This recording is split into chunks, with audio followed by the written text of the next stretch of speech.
Hello everyone, welcome to my YouTube channel wherein I will be explaining you important MCQs for all the topics and subjects of class 12th CBSE.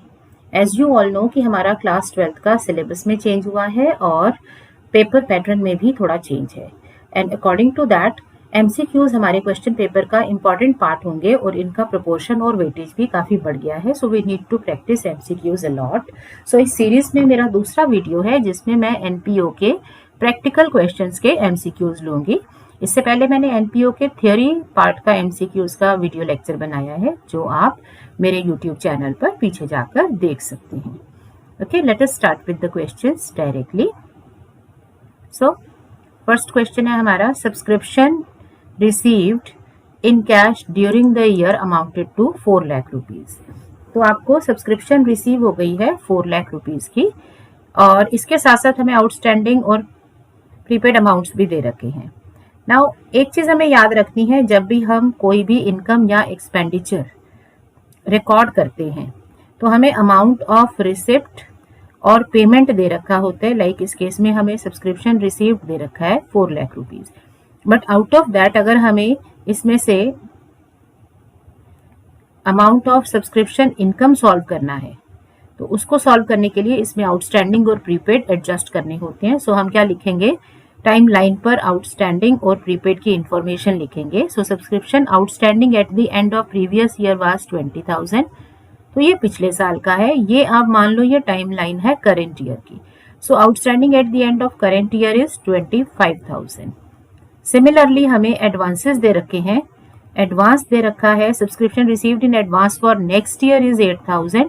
तो आपको 8,000 next year के लिए मिल रही है और previous year में आपको मिली थी इस साल के लिए एडवांस 7,000.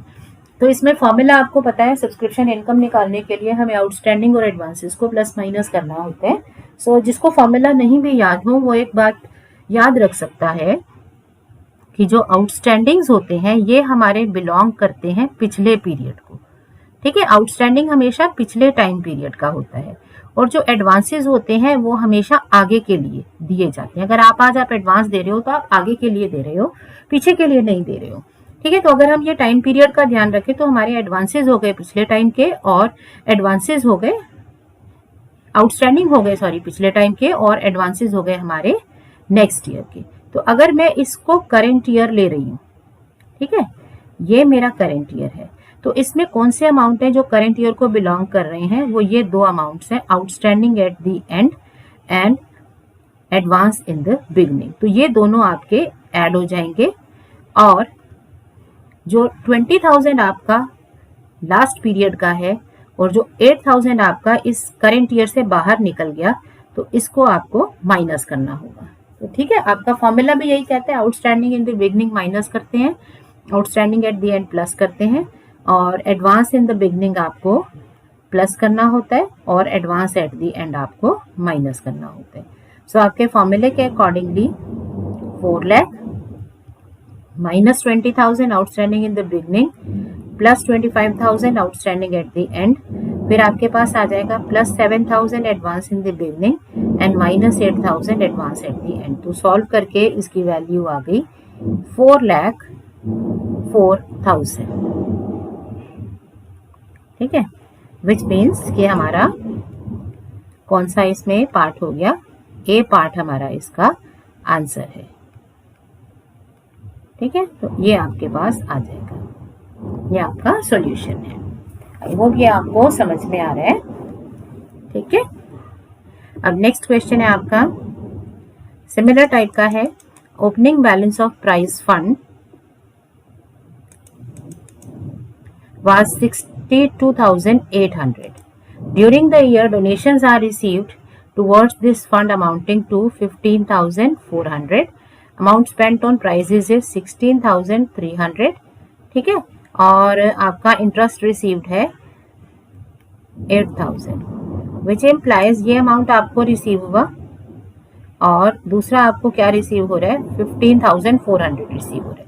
तो जो अमाउंट हमें रिसीव होते हैं वो हम प्लस करते हैं और इसके अगेंस्ट जो अमाउंट हम पे करते हैं वो हमें माइनस करना होता है. तो हमारा फंड अकाउंट में क्या जाएगा, 62,800 प्लस 15,400 जो रिसीव हो रहा है, प्लस 8,000 माइनस 16,300। ठीक है, तो ये आपने इसमें माइनस कर दिया, ये वाला अमाउंट आपका माइनस हो गया, बाकी दोनों आपने प्लस कर दिए। तो आपका आंसर आ जाएगा 64,500।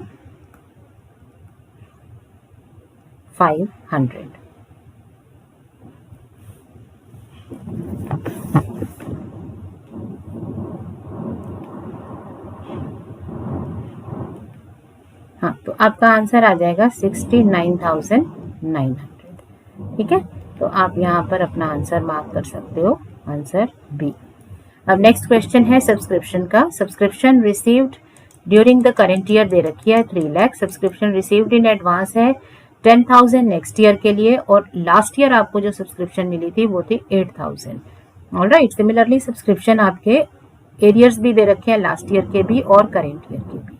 तो ये अगर मेरी टाइम लाइन है, तो इस टाइम लाइन पर मेरे पास अमाउंट ऑफ सब्सक्रिप्शन रिसीव्ड कितना है, 3 लाख। इसके बाद आपको एडवांसेस दे रखे हैं, subscription received in advance for next year, मतलब ये हो गया क्लोजिंग बैलेंस 10,000 नेक्स्ट ईयर के लिए, और लास्ट ईयर आपको एडवांस मिला था 8,000 का। तो ये ओपनिंग बैलेंस, ये क्लोजिंग। टाइम लाइन में ये जो शुरू का टाइम होता है इसे ओपनिंग बैलेंस कहते हैं, और यहाँ हमारा ईयर खत्म हो रहा है तो ये क्लोजिंग हो गया। सिमिलरली हमें आउटस्टैंडिंग अमाउंट भी बता रखे हैं। Outstanding at the end of previous year was 18,000 and outstanding at the end of current year is 12,000। तो अब चेक कर लो, आप अपना फॉर्मूला लगाओगे, उससे प्लस माइनस ले सकते हो। यहाँ आपके देखो एडवांसेस हमेशा आपके आगे को जाते हैं, ठीक है ना, ये नेक्स्ट पीरियड को बिलोंग करता है, और ये जो आपका आउटस्टैंडिंग है ये आपका पिछले पीरियड को बिलोंग करते हैं। ठीक है, सो ये 12,000 भी आपका पिछले पीरियड को बिलोंग करते हैं। तो जो अमाउंट आपके करंट ईयर में आए वो है 8,000 और 12,000 जिनके साथ ये एरो है, और जो आपके अमाउंट निकल गए वो है 18,000, और यहाँ से आपका कौन सा अमाउंट निकला, 10,000। तो आपका फॉर्मूला क्या बन गया, 3 लाख प्लस 8,000 माइनस 10,000, ठीक है, माइनस 18,000 प्लस 12,000। तो आपको एरो वाइज भी देख सकते हो या फॉर्मूले वाइज भी देख सकते हो। जो अमाउंट आपके इस ईयर के लिए आ गए, इस ईयर के लिए बिलोंग करते हैं, वो प्लस हो जाएंगे, और जो इसको बिलोंग नहीं करते हैं वो आपके माइनस हो जाएंगे। सो 2,92,000 आपका आंसर है, जो आप यहाँ पे भी मार्क कर सकते हो। तो यहाँ पर आपका आंसर हो गया सी पार्ट, 2,92,000। नेक्स्ट क्वेश्चन है हमारा, What amount will be credited to income and expenditure account on the basis of the following information? Same outstanding और एडवांस सब्सक्रिप्शन हमें दे रखी है, subscription receive during the year दे रखा है। तो हमें क्या करना है, आउटस्टैंडिंग आपके हमेशा पिछले पीरियड को बिलोंग करते हैं, तो ये पिछले पीरियड में outstanding in the beginning minus outstanding at the end plus pre received at the end minus और pre received in the beginning plus. या टाइम लाइन पे अगर आप बनाओगे तो आप ये देखोगे कि जो अमाउंट करंट ईयर के हैं वो ऐड कर देने हैं, जो करंट के नहीं हैं, जो या तो प्रीवियस ईयर या फ्यूचर ईयर के हैं, वो माइनस कर देने हैं। तो आपका फॉर्मूले के accordingly 4 lakh minus outstanding in the beginning plus outstanding at the and, ठीक है। उसके बाद आपका plus pre received in the beginning minus pre received at the and. तो नेट आपका आंसर कितना आ गया, 4,16,000, ठीक है। तो यहाँ आप मार्क कर दोगे 4,16,000 आपका आंसर है। अब आपका नेक्स्ट क्वेश्चन है अगेन सब्सक्रिप्शन। सब्सक्रिप्शन इसका एक इम्पॉर्टेंट पार्ट है, ये फुल फ्लैश्ड क्वेश्चन में भी आता है और आपका MCQ में भी रेलेवेंट है। नेक्स्ट हमें दे रखा है subscription receive during the year 1,50,000। तो वही टाइम लाइन हम बना सकते हैं, 1,50,000 तो रिसीव्ड है, ठीक बात है ना। अब क्या होगा, आपके पास आउटस्टैंडिंग सब्सक्रिप्शन है ऑन 31 मार्च 2019, तो ये हो गई आपका ओपनिंग बैलेंस आउटस्टैंडिंग सब्सक्रिप्शन का 10,000। क्योंकि आउटस्टैंडिंग पीछे को बिलोंग करते हैं, तो ये करंट ईयर जो हमारा ये करंट ईयर है ये इसमें नहीं आ रहा, ये इससे बाहर निकल रहा है, तो इसको क्या करना होगा, माइनस। सो 1,50,000 माइनस 10,000, इसका आंसर आ जाएगा 1,40,000, ठीक है। तो आपका ए इसका आंसर है। नेक्स्ट हमारा क्वेश्चन में 6th है subscription received during the year 1,50,000 and subscription 75,000 outstanding है। सेम वे से हम इसमें कर रहे हैं, वही हमारी सब्सक्रिप्शन रिसीव्ड है 1,50,000 और आउटस्टैंडिंग हमें क्योंकि टाइम नहीं दे रखा, इट मीन्स ये आउटस्टैंडिंग है 75,000 करेंट ईयर का। ठीक है, सो आउटस्टैंडिंग क्योंकि पिछले पीरियड को बिलोंग करते हैं तो मैंने इसमें प्लस लिख दिया। तो तुम्हारा इसमें आंसर क्या आ जाएगा, 1,50,000 plus outstanding at the end 2,25,000। तो आपका आंसर सी है। 7th question, subscription received in cash during the year 40,000, फिर उसके बाद सब्सक्रिप्शन आउटस्टैंडिंग दे रखा है at the end of previous year and at the end of current year, and then subscription received in advance भी आपको दे रखा है। सेम टाइमलाइन हो गई हमारी। ठीक है, तो सब्सक्रिप्शन रिसीव्ड है हमारी 40,000। अगर हम आउटस्टैंडिंग की बात करें तो आउटस्टैंडिंग आपका eight the end of previous year था 1,500 और करेंट ईयर का था 2,000। और एडवांस की अगर आप बात करते हो तो एडवांस आपका नेक्स्ट ईयर के लिए है 800 और पिछले साल का नहीं दे रखा। सो आउटस्टैंडिंग आपके जाते हैं पीछे, ठीक है, और एडवांसेस आपके जाते हैं आगे के लिए। तो जो अमाउंट्स आपके करेंट ईयर के लिए आ रहे हैं वो है 2,000 और यहाँ कुछ नहीं है, तो 2,000 आपका प्लस हो जाएगा, जबकि 1,500 आपका यहाँ पर माइनस, और यहाँ पर 1,800 भी क्योंकि इस पीरियड से बाहर निकल गया। जब आप ये अपना करंट ईयर देखते हो तो 1,500 और 800 बाहर निकल गए, वो दोनों माइनस, और 2,000 आपका प्लस हो जाएगा। तो आपका आंसर क्या आ गया, 40,000 माइनस 1,500 प्लस 2,000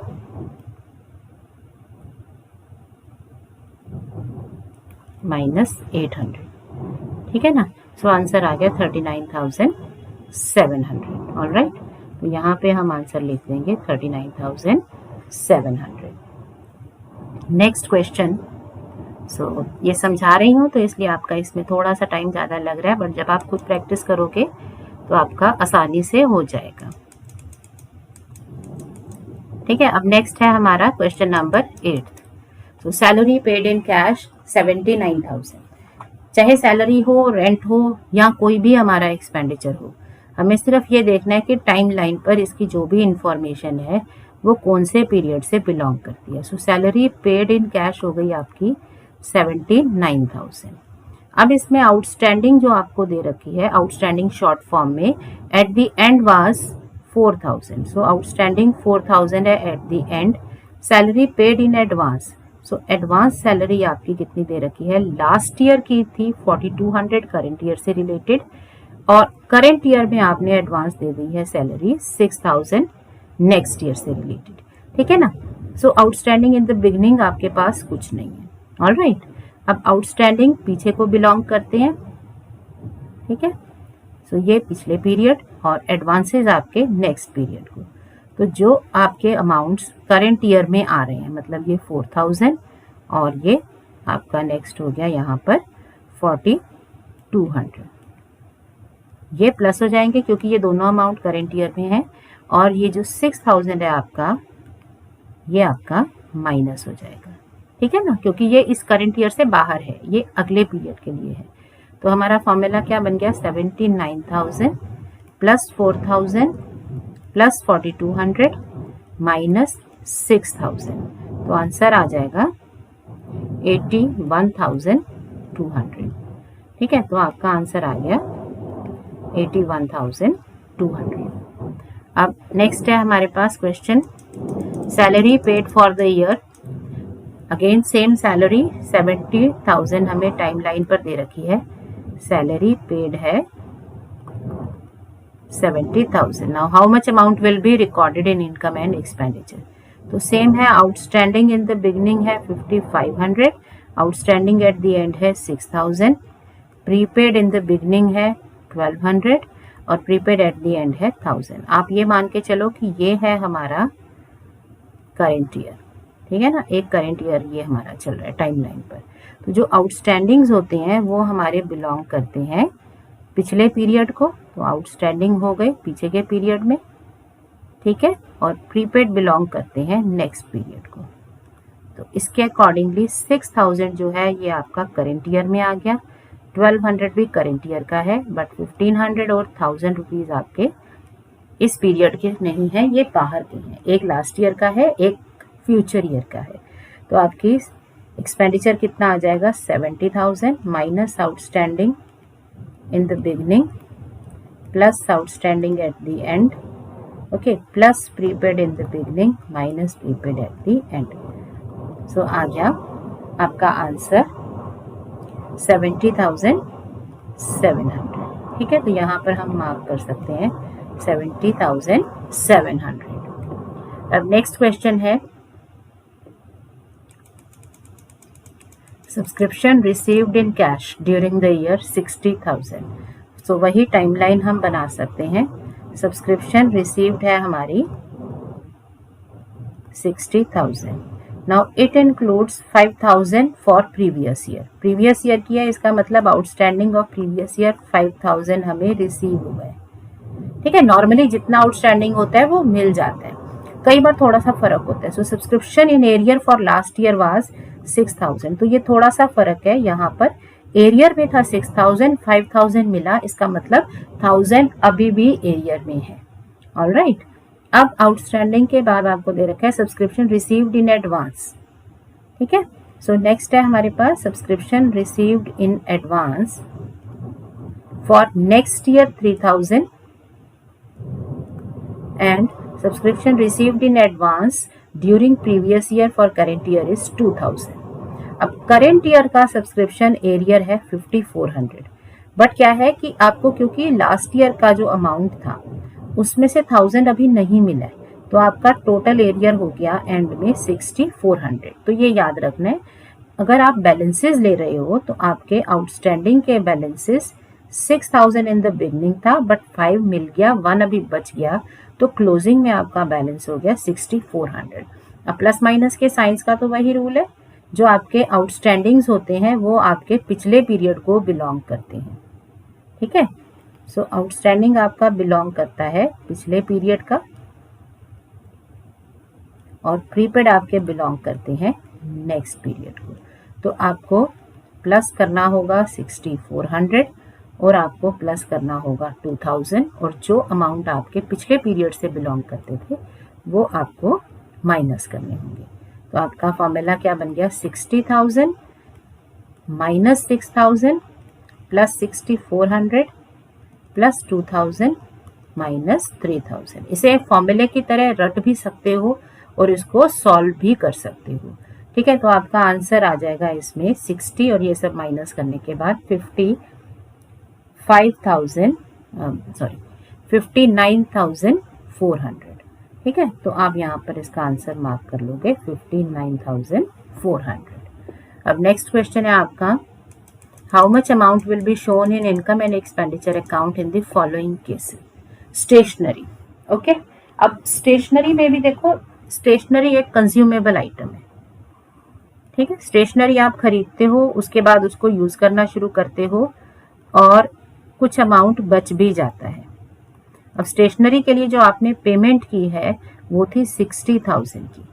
ठीक है, अब कुछ पेमेंट पीछे के लिए है, कुछ एडवांस में है, कुछ स्टॉक भी है। तो जो इन्फॉर्मेशन है उसे पहले आप लिखो, टाइम लाइन पे शुरू में 1-2 बार लिखोगे, फिर उसके बाद आपको याद रख, फॉर्मूले याद हो जाएंगे। एक हमें दे रखा है क्रेडिटर 8,000 और क्लोजिंग है 6,000। ठीक है ना, ओपनिंग और क्लोजिंग टाइम लाइन पर। स्टॉक दे रखा है, अगर एडवांस दे रखा हो वो भी लिख सकते हैं। अगर आप 2-3 लोगों से स्टेशनरी खरीदते हो तो किसी के पास एरियर होंगे, किसी के पास एडवांसेस भी होंगे। अब जो क्रेडिटर है, क्रेडिटर तो आउटस्टैंडिंग हो गया, तो ये पीछे से बिलोंग करते हैं, मतलब ये पिछले पीरियड को बिलोंग करते हैं। लेकिन जो स्टॉक बच जाता है उसका आप क्या करते हो, स्टॉक को आप अगले पीरियड में ले जाते हो और तब इसको यूज करते हो। तो ये जो पिछला स्टॉक बचा वो इस पीरियड में आ गया और यूज होगा, और जो क्लोजिंग स्टॉक है वो नेक्स्ट पीरियड में यूज होगा। तो ठीक है, ये जो पीरियड से बाहर निकल गई चीजें, जैसे आपका ये अमाउंट्स इस पीरियड से बाहर निकल गए 8,000 और 3,200, ये आपके माइनस हो जाएंगे, और जो आपके अमाउंट इस ईयर में आ गए वो आपके प्लस हो जाएंगे। यही फॉर्मूला भी है, अगर आप फॉर्मूला करते हो तो भी आप यही करते हो, outstanding in the beginning that is creditors in the beginning minus creditors eight the end plus opening stock plus और क्लोजिंग स्टॉक माइनस। ठीक है ना। तो आपका आंसर सॉल्व करके कितना आ गया 57,800। ठीक है, तो यहाँ हम मार्क कर सकते हैं, हमारा इसमें ऑप्शन कौन सा है, ए ऑप्शन है। नेक्स्ट है हमारा question, how much amount will be shown in the income and expenditure account for the following. अब आ रही है बारी मेडिसिन की।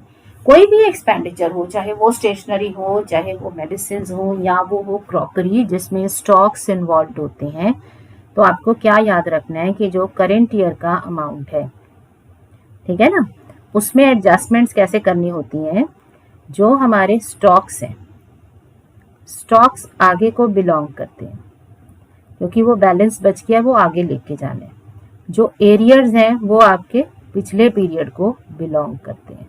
तो एरियर्स का ओपनिंग बैलेंस माइनस एरियर का opening balance closing balance plus stock का ओपनिंग बैलेंस प्लस स्टॉक का क्लोजिंग बैलेंस माइनस। क्यों?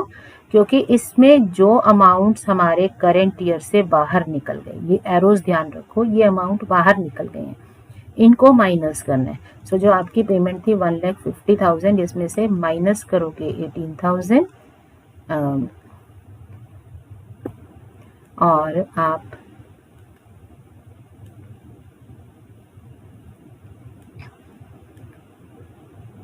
माइनस करोगे आप 10,000, प्लस करोगे 12,000, फिर आप प्लस करोगे 6,000, माइनस करोगे 13,000। ठीक है ना। तो आपका आंसर कितना आ गया 1,50,000 माइनस 23,000 प्लस 18,000, सो 1,45,000। ठीक है, ये आंसर आ जाएगा इसका।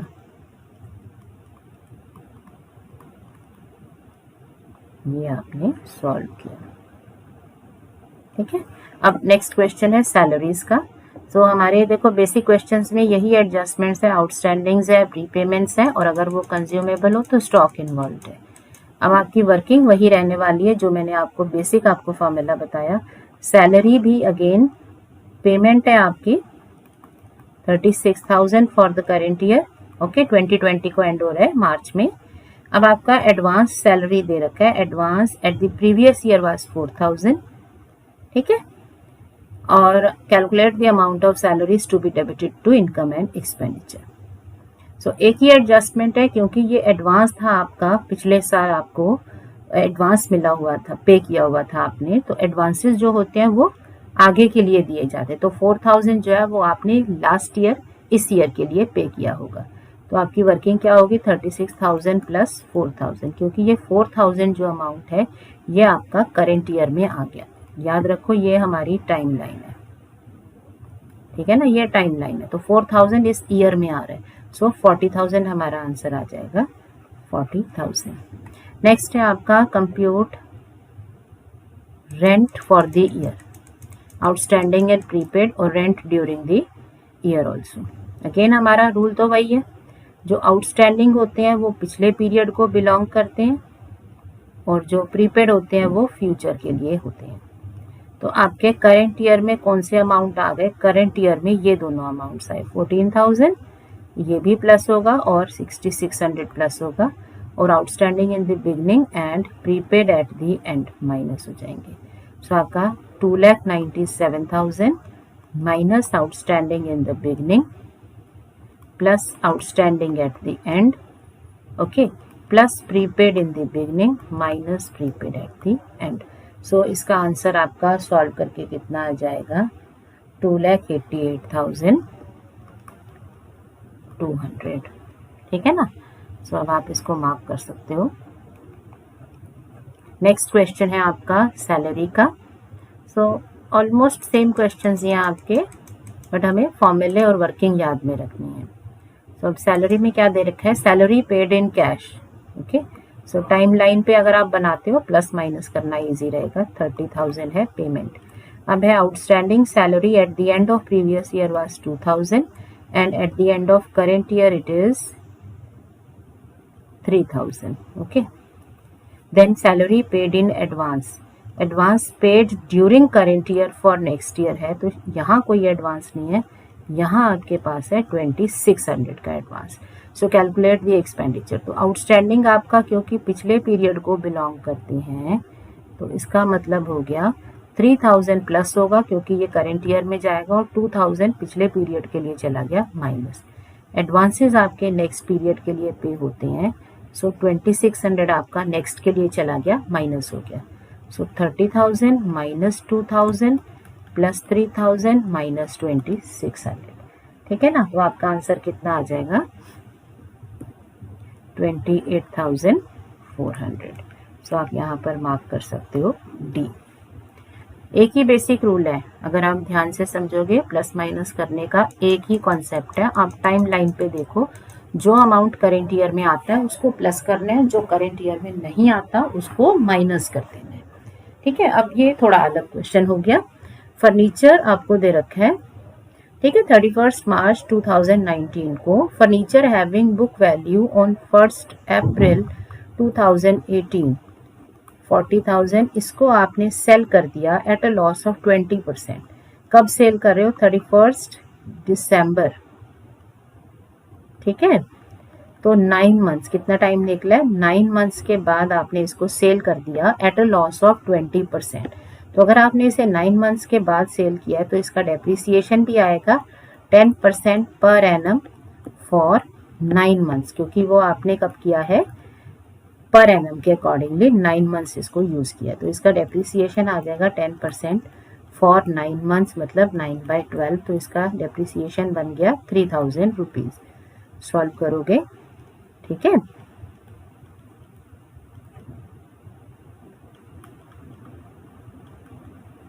ऑलराइट, 3000, तो इसका मतलब इसकी बुक वैल्यू कितनी आ गई, 37,000।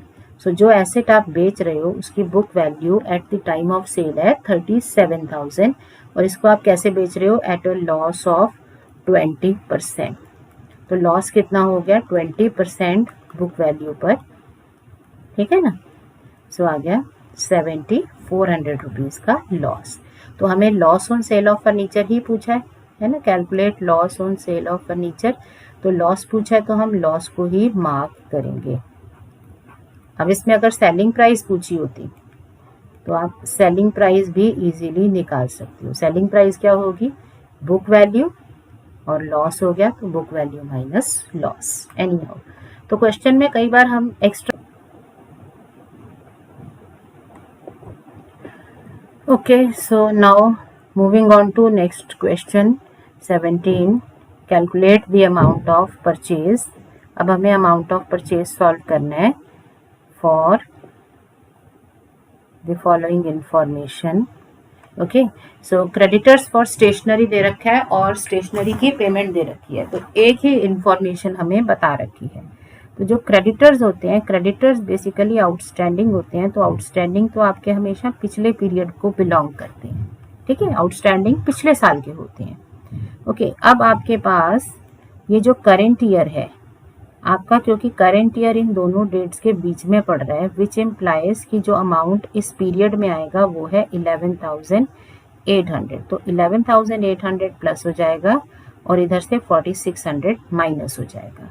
सो 66,800 minus creditors in the beginning plus 11,800 creditors eight the and.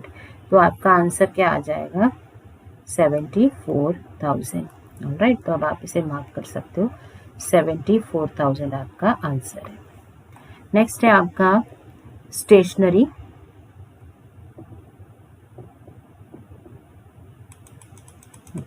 Credit purchase of stationery 64,000 which is 80% of total purchase. Compute cash purchase and total purchase of stationery. तो क्योंकि आपकी क्रेडिट परचेज क्या है, 64,000 है, 80% of total, ठीक है। तो 80% of total अगर हम x मान लें तो 64,000, तो x कितना हो जाएगा, 64,000 इंटू 100/80, ठीक है ना। तो ये आपका 80, इसमें 80% जो था दूसरी ओर चला गया, तो ये आ गया सॉल्व होके 80,000। इसका मतलब टोटल परचेज जो है वो आपकी आ गई 80,000। तो कैश परचेज कितनी हो जाएगी? 20%। आप सिंपल भी कर सकते हो, कैश परचेज कितनी होगी, टोटल में से आप क्रेडिट परचेज माइनस कर दो, या फिर कैश परचेज बची 20%। क्योंकि टोटल परचेज में 80 अगर क्रेडिट में खरीद रहे हो तो आप कैश में कितना खरीद रहे हो बाकी का, तो आपका 20%, मतलब टोटल का 20% कैश परचेज हो गई। सो कैश परचेज और टोटल परचेज। अब आंसर का ध्यान रखो, पूछा क्या है यहाँ पर, हमें पूछा है पहले है आपके पास कैश परचेज और फिर है टोटल परचेज। तो पहला आंसर होगा 16,000, दूसरा होगा 80,000। ठीक है ना, तो ये आंसर है आपका करेक्ट। नेक्स्ट है 19th, there are 250 members each paying subscription of 1000 rupees. Okay, so अगर आपके मेंबर्स और उनकी सब्सक्रिप्शन का रेट बता दें तो सब्सक्रिप्शन इनकम कैसे सॉल्व होती है? सब्सक्रिप्शन इनकम हम डायरेक्टली सॉल्व कर लेते हैं, number of members into rate. फिर हमें कोई फॉर्मूला नहीं देखना है। So you have 250 members each paying 1000 rupees, तो आपकी सब्सक्रिप्शन हो जाएगी 2,50,000। हाँ, फॉर्मूला हम इसमें अप्लाई कर सकते हैं, बट उससे क्या सॉल्व होगा, या तो आउटस्टैंडिंग या फिर प्री पेमेंट, तो वो सॉल्व होंगे। बट इनकम के लिए हमें फॉर्मूला अब सोचने की जरूरत नहीं है, तो ये आपका आंसर होगा। अब नेक्स्ट क्वेश्चन है आपका, how much amount should be shown for sports material. ठीक है, how much amount will be shown in income and expenditure for sports material. तो स्पोर्ट्स मटेरियल आपका, जैसे आपके पास स्टेशनरी है, मेडिसिन है, उसी तरह से स्पोर्ट्स मटेरियल भी रेगुलर यूज हो रहा होता है। तो अब स्पोर्ट्स मटेरियल में कितना आपका बैलेंस जाएगा। अब अगेन यहाँ पर हमें क्या ध्यान रखना है, जो हमारे पास इंफॉर्मेशन है, ये जो हमारा ईयर है, करेंट ईयर है, इसमें हमें चेक करना है कि कौन सा अमाउंट पीछे के लिए है। क्रेडिटर्स हमेशा पीछे के लिए होते हैं, आउटस्टैंडिंग हमेशा प्रीवियस ईयर से बिलोंग करता है, एडवांस हमेशा नेक्स्ट ईयर से बिलोंग करता है। और जो स्टॉक बचता है, स्टॉक भी देखा जाए तो जो हमारे पास पिछला स्टॉक बच गया वो अगले पीरियड में यूज होना है, सो स्टॉक भी नेक्स्ट पीरियड को बिलोंग करता है। तो जो चीजें हमारे करंट ईयर के सिस्टम में से बाहर निकल गई वो हो जाएंगी माइनस। ठीक है, ये भी माइनस और ये भी माइनस। और जो चीजें हमारे करंट ईयर के सिस्टम में आ गई वो हो जाएंगी प्लस। ठीक है, आप अकाउंट बना के भी कर सकते हो। सो 1,02,000 minus 9,800 plus 7,200 plus 6,200 minus 4,800 and then you have plus 11,000 minus 19,000. So total कितना आ गया आपके पास 92,800। ठीक है, ये आ जाएगा आपका आंसर। तो 92,800 आप इसमें मार्क करोगे। सो आई होप आपको प्रैक्टिकल क्वेश्चन समझ में आ गए हैं। सो इस तरह से आप MCQ सॉल्व कर सकते हैं।